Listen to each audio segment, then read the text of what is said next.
అదే RTV app వార్తల్ని క్షణాల్లో చదివే అవకాశం ఉంటుంది. ఒక న్యూస్ పేపర్, ఒక టెలివిజన్ ఛానల్ మీ చేతుల్లో ఎప్పుడూ ఉంటాయి.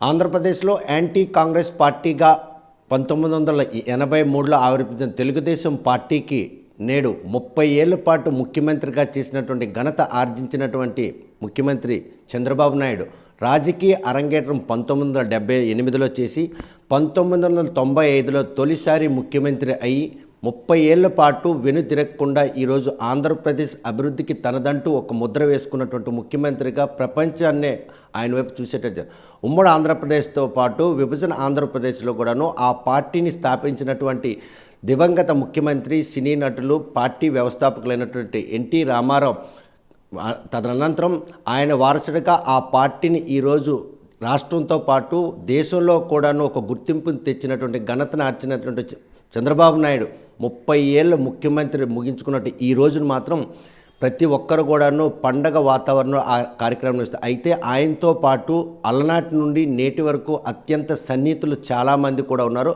అందులో ఈ పార్టీలో జర్నీ చేసినటువంటి గుండప్పల్ సునీల్ ప్రస్తుతం మనతో మాట్లాడదాం. చూస్తే కనుక 30 ఏళ్ళు ముఖ్యమంత్రిగా పదవి చేపట్టిన తర్వాత 30 ఏళ్ళు ఈరోజు మళ్ళీ ముఖ్యమంత్రి హోదాలోనే చంద్రబాబు నాయుడుకి ఆ ఘనత ఆర్జించింది. ఆయనతో అత్యంత సన్నిహితంగా ఆ పార్టీ ఆవిర్భించిన ఆయనతో పాటు ఉన్నారు. ఈ జర్నీని ఏ విధంగా ఒక రాజకీయ నాయకుడు 3 దశాబ్దాల పాటు ఇలా ప్రజల మన్ననలు పొంది రాష్ట్ర అభివృద్ధి కోసం ఆయన చేసినటువంటి ఆ ప్రయత్నం, ఈ గుర్తింపు, ఈ మనుగడ, ఈ హానర్ తెచ్చిపెట్టింది అనుకోవచ్చు. డెఫినెట్గా నా జీవితంలో ఈ వెలుగు రావడానికి కారణం ఆనాడు ఎన్టీ రామారావు గారు పిలుపు మేరకు తెలుగుదేశానికి వెళ్ళడం, కొన్నాళ్ళు పనిచేసిన తర్వాత నాయకత్వ మార్పుల్లో చంద్రబాబు నాయుడు గారితో ప్రయాణం చేయడం వల్ల రాజకీయాల గురించి అవగాహన పూర్తి స్థాయిలో కలిగింది అని చెప్పి నేను ఈ సందర్భంగా మనవి చేసుకుంటున్నాను. ఎన్టీ రామారావు గారి దగ్గర ముఖ్యంగా మేము నేర్చుకోవడానికి ఏంటంటే, అతి ముఖ్యమైన విషయం ఏంటంటే, శాంతి భద్రతలు లేకుండా రాష్ట్రాన్ని కానీ, దేశాన్ని కానీ, ప్రపంచాన్ని కానీ మనం ముందుకు తీసుకెళ్ళాము అన్నటువంటి ఆలోచన ఒకటైతే, రెండోది సంక్షేమం, అదేవిధంగా అభివృద్ధి రెండు సాధిస్తే తప్ప కామన్ మ్యాన్ ఆనందంగా జీవితం గడపలేరు అనేది రెండో సిద్ధాంతంగా మా అంతా ఆయన తాలూకా జీవన విధానంలో, రాజకీయాల్లో ఉన్నటువంటి విషయాన్ని అర్థం చేసుకున్నామని చెప్పి నేను తెలియజేసుకుంటున్నాను. మీరు నేర్చుకున్నట్టు ఆ పాఠాల నేపథ్యంలో ఆయన ఈ లోకం విడిచి వెళ్ళిన తర్వాత ఆ పార్టీకి ఎవరూ పెద్ద దిక్కు ఉండరు, మళ్ళీ ఆ పార్టీని పదిలంగా ఉంచే అవకాశం లేదన్న తరుణంలో చంద్రబాబు నాయుడు రూపంలో ఆ పార్టీకి ఒక వ్యక్తి, ఒక రాజకీయ దిశానిర్దేశన వ్యక్తి దొరికాడని అన్నటువంటి సంతృప్తి ఆ రోజుల్లో కలిగిందా? అంటే యాక్చువల్గా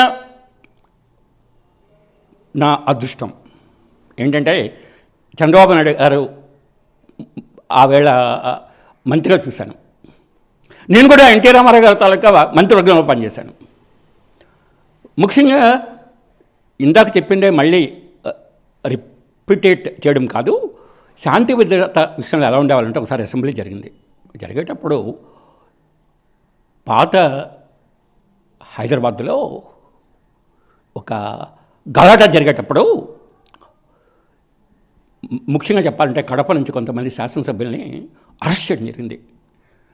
పేర్లు నాకు మెమరీ ఉంది, అయినా సరే it's not good on my part to name the persons అని చెప్పి నేను ఈ సందర్భంగా మనం చేస్తున్నాను. కాంగ్రెస్ పార్టీ హవా నడిచిన రోజుల్లోనే అది కాదండి సార్. ముఖ్యంగా చెప్పాలంటే ఎన్టీ రామారావు గారు ముఖ్యమంత్రిగా ఉండేటప్పుడే జరిగేటప్పుడు అసెంబ్లీ జరుగుతుంది.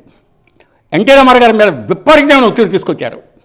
ఎలా తీసుకొచ్చారంటే, ఎటువంటి పరిస్థితుల్లో కూడా ఈవేళ ఈ యొక్క విషయంలో ముఖ్యంగా చెప్పాలంటే శాసనసభ్యులు కలిపి ఇన్వాల్వ్ అయ్యారు కడపలో. అటువంటి పరిస్థితుల్లో ఎట్టి పరిస్థితుల్లో కూడా అరెస్ట్ చేయకూడదు అన్నది ఆయన మీద ఉన్న ప్రతిపాదన. అంటే ఎన్టీ రామారావుని అరెస్ట్ చేసేందుకు ఒక జరిగినటువంటి ఆ పరిణామాల నేపథ్యమైనా ఆ రోజు శాసనసభ్యుల గలాబా. ఆ గలాబా అంటే ముఖ్యంగా చెప్పాలంటే అది ప్రెస్టేజ్, పార్టీ ప్రెస్టేజ్. ఎటువంటి పరిస్థితుల్లో మన శాసనసభ్యులు మనం అరెస్ట్ చేయకూడదు అన్నటువంటిది ఆవేళ జరిగినటువంటి కార్యక్రమం. అప్పుడు రాఘవేంద్రరావు గారు మనం ముఖ్యమంత్రి గారికి ఎన్టీ రామారావుకి సన్నిహితులుగా ఉండేవాళ్ళు పిఎస్. అదేవిధంగా ప్రభాకర్, ఇదంతా కలిపి ఈ ఒత్తిడిని నుంచి డైవర్ట్ చేయడానికి వాళ్ళు చెప్పారు. ఎటువంటి పరిస్థితుల్లో మనం శాంతి భద్రతల్లో ఎటువంటి అవకాశం ఇవ్వకూడదు, ఇటువంటి విషయాల్లో ప్రభుత్వం జోక్యం చేసుకోకూడదు, అందుకు అరెస్ట్ షుడ్ బి డన్ అని చెప్పి ఆవేళ డెసిషన్ తీసుకున్నారు. అరెస్ట్ చేశారు. అరెస్ట్ చేసిన తర్వాత అంత కఠినంగా ఎన్టీ రామారావు గారు ఆవేళ అరెస్ట్ చేసే సందర్భంలో నేను కూడా శాసనసభలో ఉన్నాను. ఆయన చెక్కు చెదరకుండా శాంతి భద్రత విషయంలో దేర్ ఇస్ నో కాంప్రమైజ్. అదే విధానం చంద్రబాబు నాయుడు గారు కూడా ఆయన తీసుకున్నారు. అందుకే పాత బస్సుల్లో మత కలహాలు జరగలేదు అంటే దానికి నాంది ప్రస్తావన మొదట ఎన్టీ రామారావు గారిని చెప్పుకుంటే, రెండు చంద్రబాబు నాయుడు గారిని చెప్పుకోక తప్పదు. ఎందుకంటే 1995లో తొలిసారిగా చంద్రబాబు నాయుడు ముఖ్యమంత్రిగా ప్రమాణ స్వీకారం చేసినప్పుడు అప్పటి సన్నిహితంగా ఉన్నట్టు మీరు ఆయన ఆ రోజు ప్రమాణ స్వీకారం చేసినప్పుడు ప్రత్యక్షంగా ఉన్నారు. ఆ రోజు ఈ రాష్ట్రానికి ఒక మంచి ముఖ్యమంత్రి నాయకుడు దొరికాడు, పార్టీ కూడాను ఒక తాటి మీద తీసుకెళ్లేటువంటి నాయకుడు అని అనుకున్నారు. యాక్చువల్గా వాళ్ళ కుటుంబ సభ్యులతోనే మీటింగ్ అయింది. ముఖ్యంగా చెప్పాలంటే వాళ్ళ కుటుంబ సభ్యులందరూ ఇంక్లూడింగ్ ఆ వేళ రోజు చెప్పాలంటే పెద్దలుడు ఆయన కూడా ఉన్నారు, కొడుకులు ఉన్నారు. అందరూ ఏంటన్నారంటే పార్టీ నిలబెట్టడానికి చంద్రబాబు నాయుడు తాలూకా అవసరం ఉంది అని చెప్పి డెసిషన్ తీసుకున్న తర్వాతనే మా అంతా కన్విన్స్ అయ్యాం అని చెప్పి నేను ధైర్యంగా చెప్తున్నాను. ఎందుకంటే వెంకటేశ్వరరావు గారు, అదేవిధంగా చెప్పాలంటే వాళ్ళ అబ్బాయిలు అందరూ వచ్చి పార్టీని నిలబెట్టాలంటే చంద్రబాబు నాయుడు తాలూకా నాయకత్వం కావాలి అని చెప్పి వాళ్ళు చెప్పారు. చెప్పిన తర్వాతే మా అందరం కూడా కన్విన్స్ చేసిన తర్వాతే మా అంతా ఆ యొక్క నిర్ణయం తీసుకున్నాం. ఆ యొక్క నిర్ణయం తీసుకునేటప్పుడు పొలిటికల్లో ఉన్నటువంటి ఆ వేళ శాసనసభ్యులు, మంత్రులు, అదేవిధంగా వాళ్ళ ఫ్యామిలీ మెంబర్స్ అందరూ ఉన్నారు. అందుకే వాళ్ళ నిర్ణయం బట్టే మేము వెళ్ళాము అన్నది. అదే నేను ఎప్పుడు ఆనందంగా ఉంటాను. ఎందుకంటే వాళ్ళ తాలూకా ముఖ్యంగా చెప్పాలంటే ఎన్టీ రామారావు గారు పార్టీ పెట్టారు. పార్టీ పెట్టిన తర్వాత ఆయన అనుకున్నట్టుగా శాంతి భద్రతలో నో కాంప్రమైజ్, సంక్షేమంలో దర్ ఇస్ నో కాంప్రమైజ్. ఎవరైనా ముఖ్యంగా చెప్పాలంటే సంక్షేమం ఎవరు తీసుకొచ్చారో మొదట ఆంధ్రప్రదేశ్లో అంటే మేము ధైర్యంగా చెప్పుకోవడానికి ఎన్టీ రామారావు గారు ఉన్నారు. రాజకీయాన్ని సాధారణ ప్రజలకు కూడా తెలియజేసినటువంటి ఘనత అర్జించింది తెలుగుదేశం పార్టీ వ్యవస్థాపకులు ఎన్టీ రామారావు. 1995కు ముందు కాంగ్రెస్ పార్టీలో ఉన్నటువంటి చంద్రబాబు నాయుడు టీడీపీ వైపు ఎలా రావడం జరిగింది, వచ్చే క్రమంలో ఎవరు స్వాగతించారు ఆయన? ముఖ్యంగా చెప్పాలి అంటే నేను సాధారణంగా బ్రిటిష్ రాజకీయాలు చూసేటప్పుడు చర్చిల్ గారు ఒక మాట అంటారు. ఏంటంటారంటే రాజకీయాల్లో వచ్చినటువంటి మార్పులు బట్టి మనం నిర్ణయాలు తీసుకోవచ్చు అన్నది. మనం రాయి కాదు, there is thinking as a man, when we're a man human being we have to think అన్నటువంటిది చర్చిల్ చెప్పింది ఆవేళ.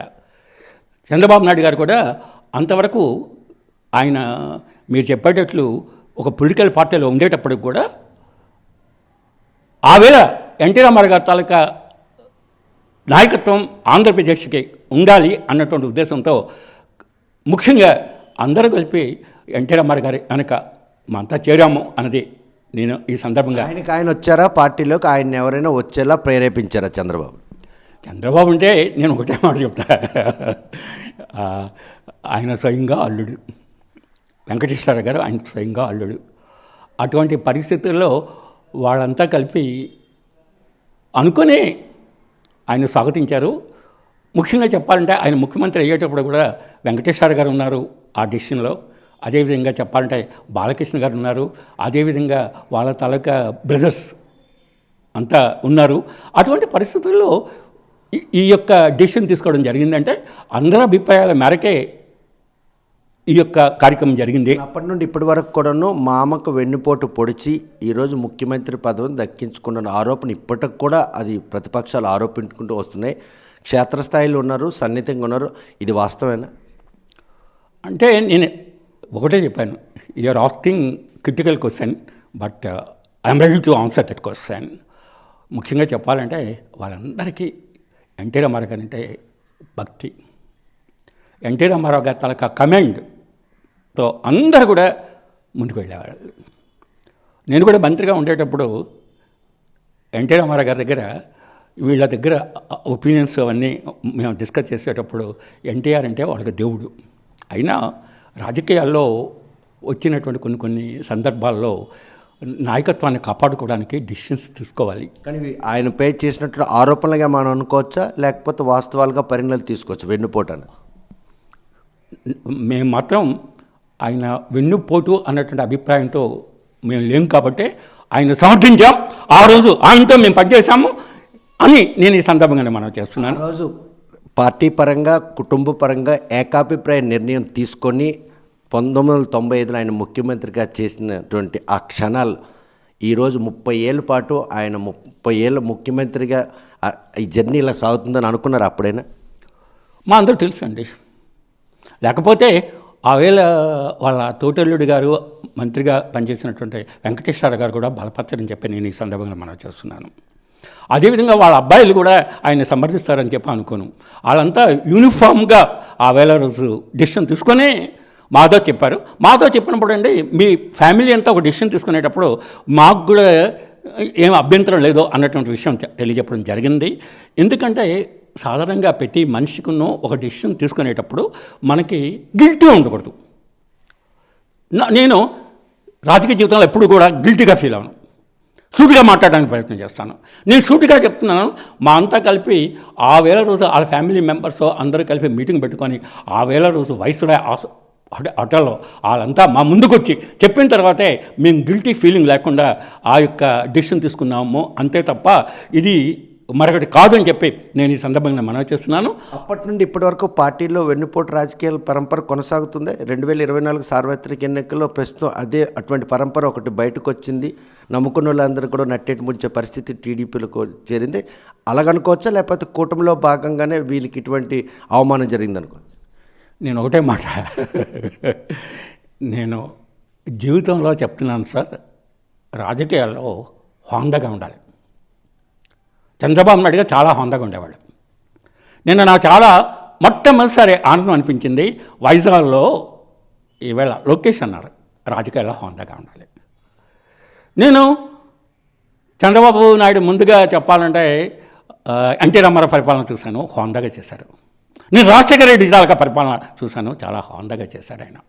నాకు అసెంబ్లీలో అనేక సందర్భాల్లో అనేవాళ్ళు, నువ్వు మరీ ఏంటో చంద్రబాబు నాయుడు తాలూకా పొగట్టేనా నీ తాలూకా కార్యక్రమం అన్నటువంటిది రాజశేఖర రెడ్డి పాయింట్అవుట్ చేసిన సందర్భాల్లో it is in the records of assembly అని చెప్పి నేను ఈ సందర్భం మనం చేస్తాను. ఉందాతనమే ఈరోజు నాయకులు ఉనికే ముప్పు వాటిల్లే పరిస్థితి ఉంది. 2024లో పలు నియోజకవర్గాల ఇన్ఛార్జికి చివరి క్షణంలో వారికి తెలియకుండా వారి రాజకీయ పరిస్థితి పూర్తిగా భూస్థాపన జరిగే పరిణామాలు మనం కళ్ళారు చూసి.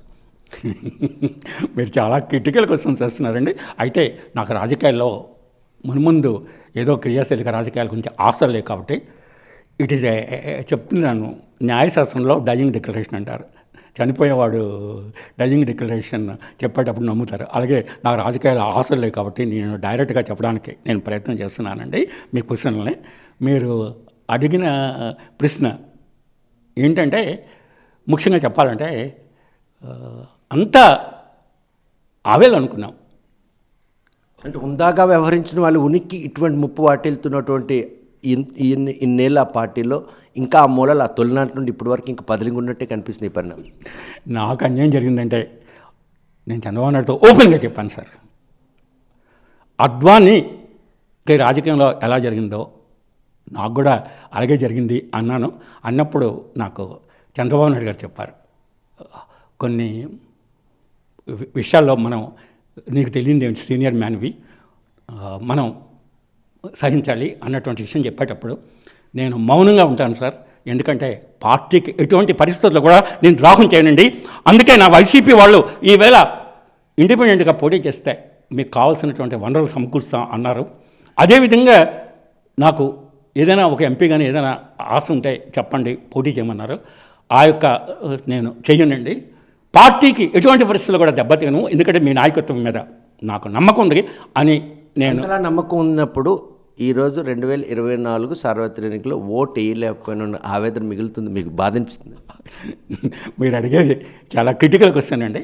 నేను ఆ ఓటైపోవడానికి కారణం ఏంటంటే ముఖ్యంగా అదొక విధానంగానే నేను మనస్ఫూర్తిగానే ఆలోచించే ఆ నిర్ణయం తీసుకున్నాను. It is very difficult thing to answer అని చెప్పి నాకు తెలుసు.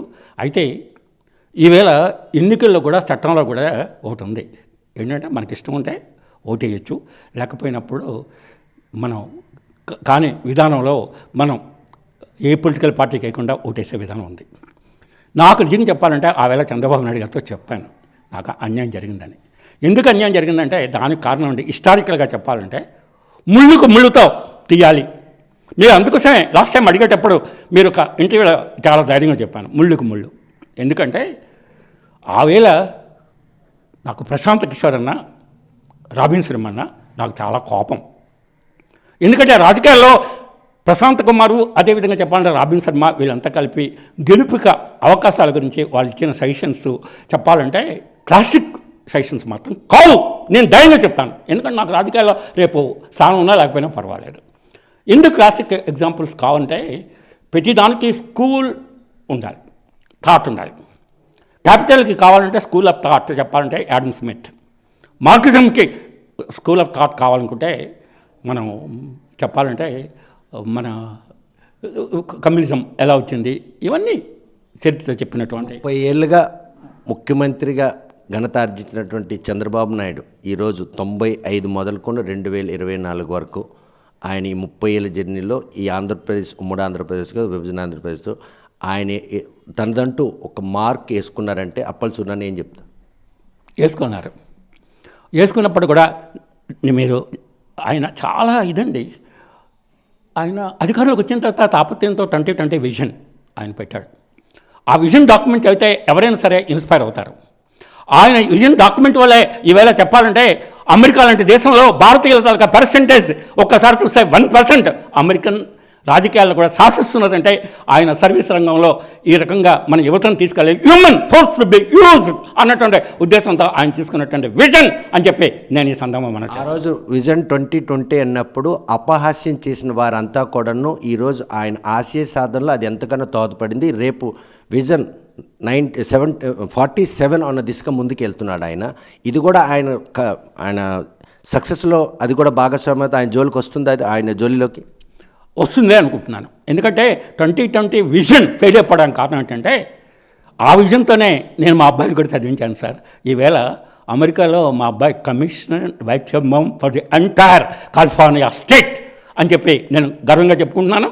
And at the same time is answerable to the senate. అంటే ఆయన చెప్పిన విజన్ ఫాలో అయ్యాను. రెండో ఆయన కూడా మా ఆయన అబ్బాయి అదే కారణం ఇప్పుడు వీళ్ళంతా చూపెట్టారు. ఏంటంటే మా రెండో అబ్బాయి కూడా చెప్పాలంటే సైంటిస్ట్, జెనెటిక్స్ మీద చేస్తున్నాడు. మా మనవడు వచ్చి చెప్పాలంటే కాలిఫోర్నియాలో యూనివర్సిటీలో అప్పుడే వర్కౌట్ చేస్తున్నాడు. ఇదంతా విజన్ అంటే చంద్రబాబు నాయుడు గారు చేసిందే అని చెప్పి నేను తెలియజేస్తున్నాను. అటువంటి సందర్భంలో విజన్ 2020 ఫెయిల్ అవ్వడానికి కారణం ఏంటంటే నాకు తెలిసినంతవరకు ముఖ్యంగా చెప్పాలి జగన్ ఎందుకు ఓటేశారు నాకు తెలుస్తారు. నేను జగన్కి ముఖ్యమంత్రి చేస్తారని నేను ఎప్పుడు అనుకోలేదు. ఎందుకంటే ఆయన మీద అన్ని కేసులు ఉండేటప్పుడు అన్ని ఏమీ ఆలోచించకుండా ప్రజలు ఓటేశారంటే it is a failure of democracy అని చెప్పి నేను ఈ సందర్భం మనం చేస్తున్నాను. పార్టీ ఇంతలా మీ కుటుంబంపై కక్ష సాధించినప్పుడు కూడా ఈరోజు ముఖ్యమంత్రి చంద్రబాబు నాయుడు 30 ఏళ్ళ పాటు ముఖ్యమంత్రిగా ఘనత ఆర్జించారన్నటువంటి ఆనందం ఉండపల్సిన కలగడానికి కారణం ఏంటి? పాలసీస్ అండి. ఎందుకంటే రాజకీయాలు ప్రజల కోసం తప్ప మన కోసం కాదు. ఒక విధంగా చెప్పాలంటే ఆయన విజన్ నా పనికి వచ్చింది. ఎందుకు పనికి వచ్చింది? My children are settled in పాలిటిక్స్లో సెటిల్ అవ్వకపోయినా దే ఆర్ బ్యూటిఫుల్ బ్యూరోక్రాట్స్. అందుకోసం ఆయన విషయం నాకు కూడా పనిచేసింది. అయితే రాజకీయంగా దెబ్బతగిలినంటే కారణం అండి మీకు చెప్పాను, మొదటి నుంచి చెప్తున్నాను. ఏం చెప్తున్నానంటే ముళ్ళుకు ముళ్ళుతో తీయాలి. రేపు పోల్ మేనేజ్మెంట్కి విపరీతమైన ఇది చెప్పారు. ఎవరంటే రాబిన్ శర్మ. అదేవిధంగా చెప్పాలంటే మన ఈయన వాళ్ళ గురువుగా మొదటి పనిచేసినటువంటి ఆయన poll management should not be conducted అని చెప్పి నేను ఈ సందర్భంగా మనవి చేస్తున్నాను. ఐడియలిస్టిక్ పాలిటిక్స్ షుడ్ కమ్ అని చెప్పి నేను ఈ సందర్భంగా మనవి చేస్తున్నాను. Idealistic politics will survive the society అని చెప్తున్నాను.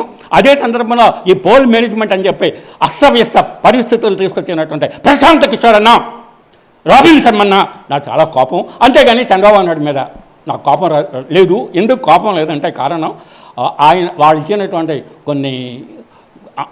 కొన్ని ముళ్ళకు ముళ్ళతో చేయాలి అన్నటువంటి దాంతో ఏకీపించక తప్పలేదు. ఎందుకు తప్పలేదంటే ముఖ్యంగా చెప్పాలంటే జగన్ మళ్ళీ గెలిచాడు అంటే ఆంధ్రప్రదేశ్కి అసలు రూపే ఉండదు అన్నటువంటిది ఇటీవల చూస్తూ ఉంటే ఎంపీలు, ఎమ్మెల్యేలు, ఎమ్మెల్సీలు ఆయన ఇచ్చిన వాళ్ళు రిజైన్ చేస్తున్నారు.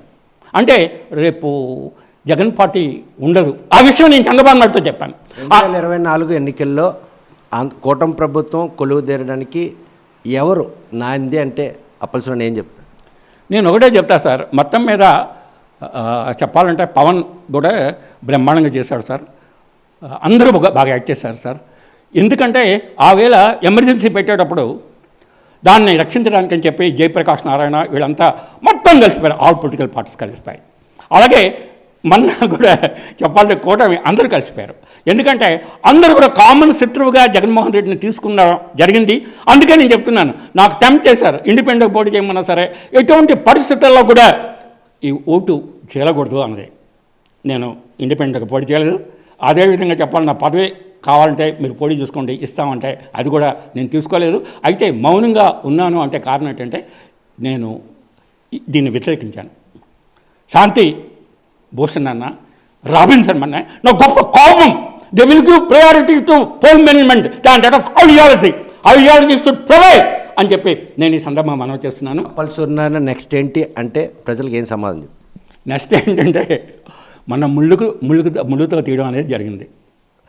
దాన్ని ఒకసారి మనం యాక్సెప్ట్ చేయాలి. ఎందుకంటే ధర్మరాజు మహాభారతంలో ఇప్పుడు కూడా అబద్ధం అనలేదు.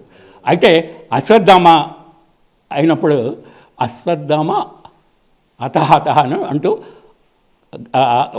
ఇది స్లిప్ చేశారు. అలాగే చంద్రబాబు నాయుడు గారు వీళ్ళంతా కలిసి చేసిన శాస్త్రాలు ఏంటంటే డెమోక్రసీని కాపాడడానికి చేశారు. అటువంటి పరిస్థితుల్లో నేను సీలికి రాకుండా ఉండడానికి అని చెప్పి నేను పోటీ చేయలేదు, మౌనం వహించాను అద్వానీలా. అదేవిధంగా చంద్రబాబు నాయుడు తలక ఐడియాలజీ అంటే నాకు ఇష్టం, అందుకని చంద్రబాబు నాయుడు గారు అనుకుంటాను. I'm not expecting any position, I don't want any position and at the same time people should be happy అని చెప్పి నేను తెలియజేసుకుంటూ, సంపద గురించి నేను ఆయన మాట్లాడుతుంటే ఒకటే అనుకున్నాను, నాకు ఎందుకో నేను రైతుని, సంపద అనేది అవసరమేమో అనిపించింది. ఎందుకంటే ఇండియన్ రాజకీయాలని కంపు చేసిందంతా సంపదే. సంపద అంటే సరైన సంపద ఎప్పుడూ మంచిదే, కానీ ఈ క్విక్ ప్రోకో అదేవిధంగా క్రోనీ క్యాపిటలిజం ఇదంతా వచ్చి ఇండస్ట్రియలిస్టులు ఇదంతా కలిసిపోయి ఈ క్రోనీ క్యాపిటలిజం, అదేవిధంగా చెప్పాలంటే క్విక్ ప్రోకో, అదేవిధంగా ఈవేళ చెప్పాలంటే పోల్ మేనేజ్మెంటు ఇవన్నీ కంపు చేస్తాయి ఇండియన్ పాలిటిక్స్. అందుకు నిరసనగానే నేను ఓటేయలేదు. అనేక సందర్భాలు అనేక మంది చెప్పేటప్పుడు ధైర్యం చాలక నేను చెప్పలేదు. ఈవేళ మీరు నాకు అన్ని విధాలు ఓపెన్గా మాట్లాడమన్నారు కాబట్టి నేను ఓటేయలేదు అని చెప్పి నేను ఈ సందర్భంగా చేస్తున్నాను. అయితే ఇట్ ఈస్ సబ్జెక్టివ్. ఓటేకపోవడం అనేది కరెక్టా కాదా అనేది ఒక ఇంటలెక్చువల్గా ఆలోచిస్తున్నాను. ఆలోచించేటప్పుడు అది కూడా పడుతున్నారు. నేను దాన్ని కన్విన్స్ అవ్వడానికి కారణం ఏంటంటే దీనిలో చెప్పాలంటే ఇష్టపడినప్పుడు ఓటు ఎక్కర్లేదు అన్నది ఎలక్షన్ కమిషనే ఒక చాయిస్ ఇచ్చింది. కాబట్టి ఆ నోటా కూడా ఉంది ఇక్కడ ప్రత్యామ్నాయం. అది ప్రత్యామ్నాయం మీరు చెప్పేటట్లు ఆ నోటాగానే అనుకున్నాను. అదే కాకుండా ఆ వేళ నాకు చాలా కష్టాల్లో ఉన్నాను. ఆ టైంలో నాకు చెప్పాలంటే మన శ్రీకాకుళం డాక్టర్ గారి తాలూకా పర్యవేక్షణలో ఉన్నాను. కింజరాపు రవికుమార్ నాకు సస్పెక్టెడ్ క్యాన్సర్ అని చెప్పి ఆ వేళ ఎగ్జామ్ చేశారు. నా తాలూకా 8 స్పాట్స్ కనబడ్డాయి దీనిలో కాలేయం మీద. నేను చాలా ఒక పక్క ఇది ఒక పక్క అది అన్నిటితో సతమతం అయ్యాను. కానీ అదృష్టం బాగున్న తర్వాత మళ్ళీ ఆయన అన్ని పెట్ క్యాన్సరు, ఈ క్యాన్సర్, ఆ క్యాన్సర్ అన్నిట్లో టచ్ చేశాడు. టచ్ చేసి రవికుమార్ గారు ఏంటన్నారంటే నీకు క్యాన్సర్ కాదని చెప్పారు ఒక పైపు, మరొక పక్క ఓటేయలేదు అనేది జరిగింది. ఇటువంటివన్నీ భావోద్రేకంతో జరుగుతాయి. నేను భావోద్రేకంగానే మాట్లాడుతున్నాను తప్ప నేను డెమోక్రసీ మీద ఎప్పుడు కూడా నేను ఎగిరించి కాదు. Democracy is the best solution in the world అని చెప్పి నేను ఈ సందర్భంగానే మనవి చేస్తున్నాను.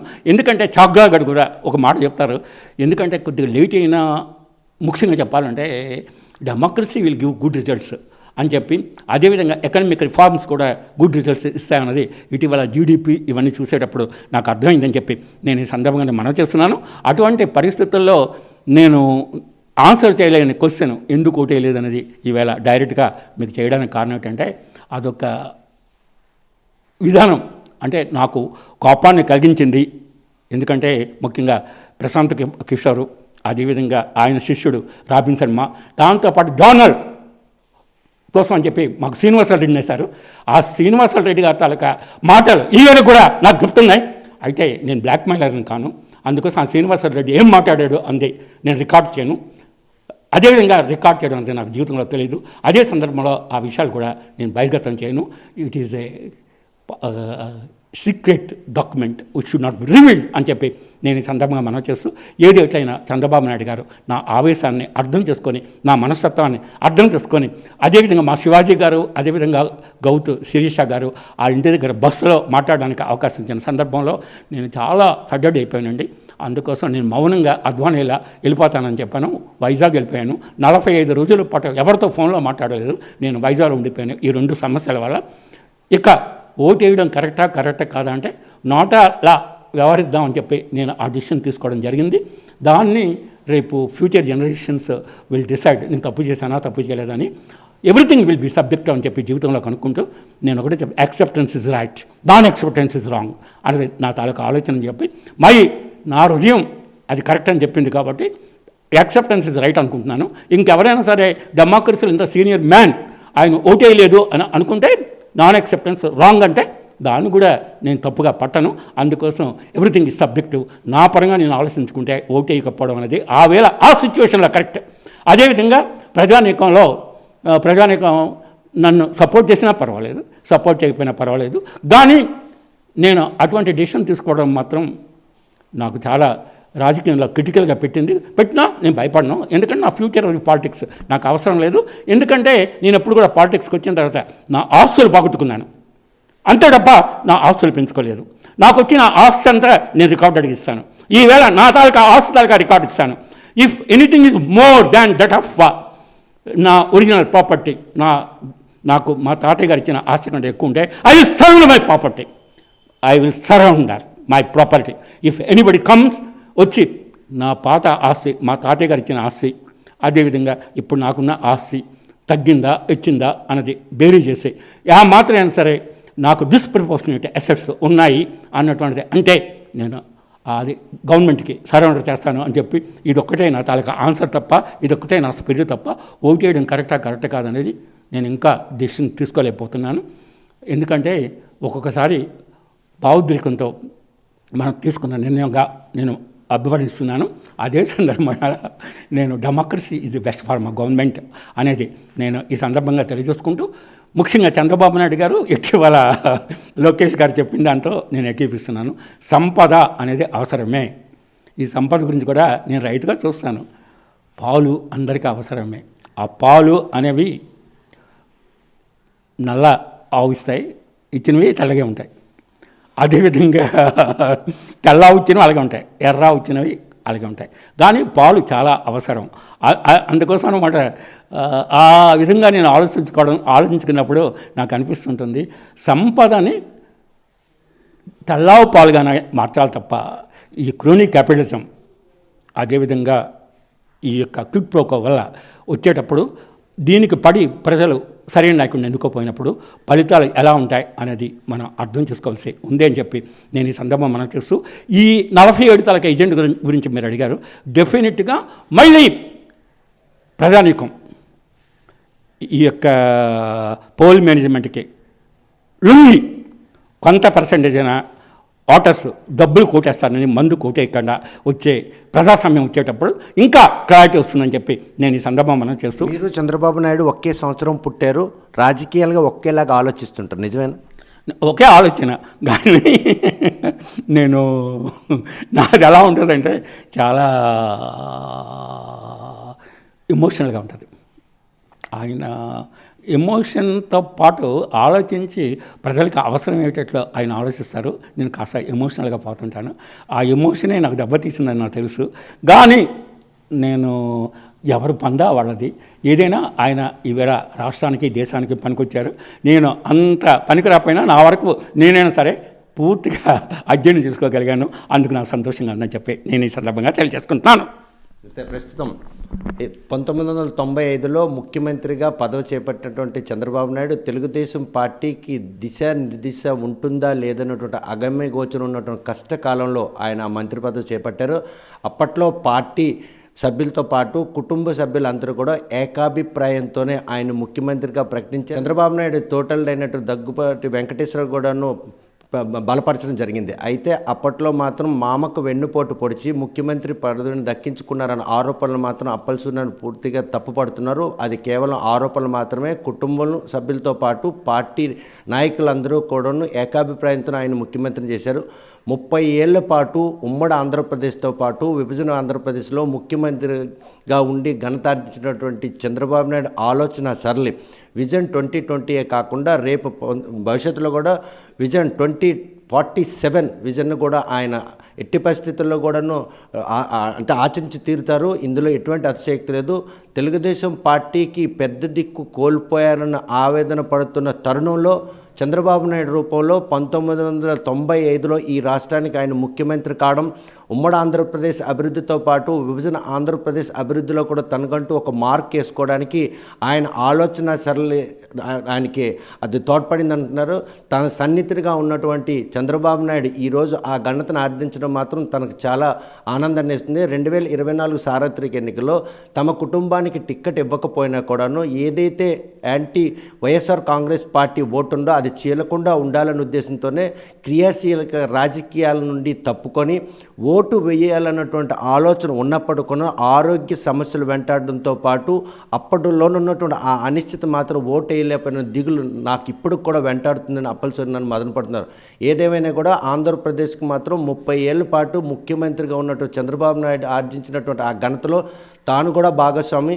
ఎందుకంటే దివంగత నేత ఎవరైతే మాజీ ముఖ్యమంత్రి పార్టీ వ్యవస్థాపకులు ఎన్టీ రామారావు క్యాబినెట్లోనూ అదేవిధంగా చంద్రబాబు నాయుడు క్యాబినెట్లో కూడాను ఎమ్మెల్యేగా మంత్రిగా వ్యవహరించిన తనకు ఆ దగ్గరుండి వాళ్ళని చూసినటువంటి ఆ తీపి గుర్తులు మాత్రం ఈరోజు ఆర్టీవీతో పంచుకోవడం చాలా ఆనందాన్ని కలిగించిందని అప్పల్సూరి సంతృప్తి పడుతున్నారు. వీడియో జర్నలిస్ట్ రామకృష్ణతో సత్యం, ఆర్టీవీ, శ్రీకాకుళం. మరిన్ని వీడియోస్ కోసం ఛానల్ ని సబ్స్క్రైబ్ చేయండి. లేటెస్ట్ అప్డేట్స్ కోసం వాట్సాప్ ఛానల్ ని ఫాలో చేయండి. అండ్ లింక్ డిస్క్రిప్షన్ లో ఉంది.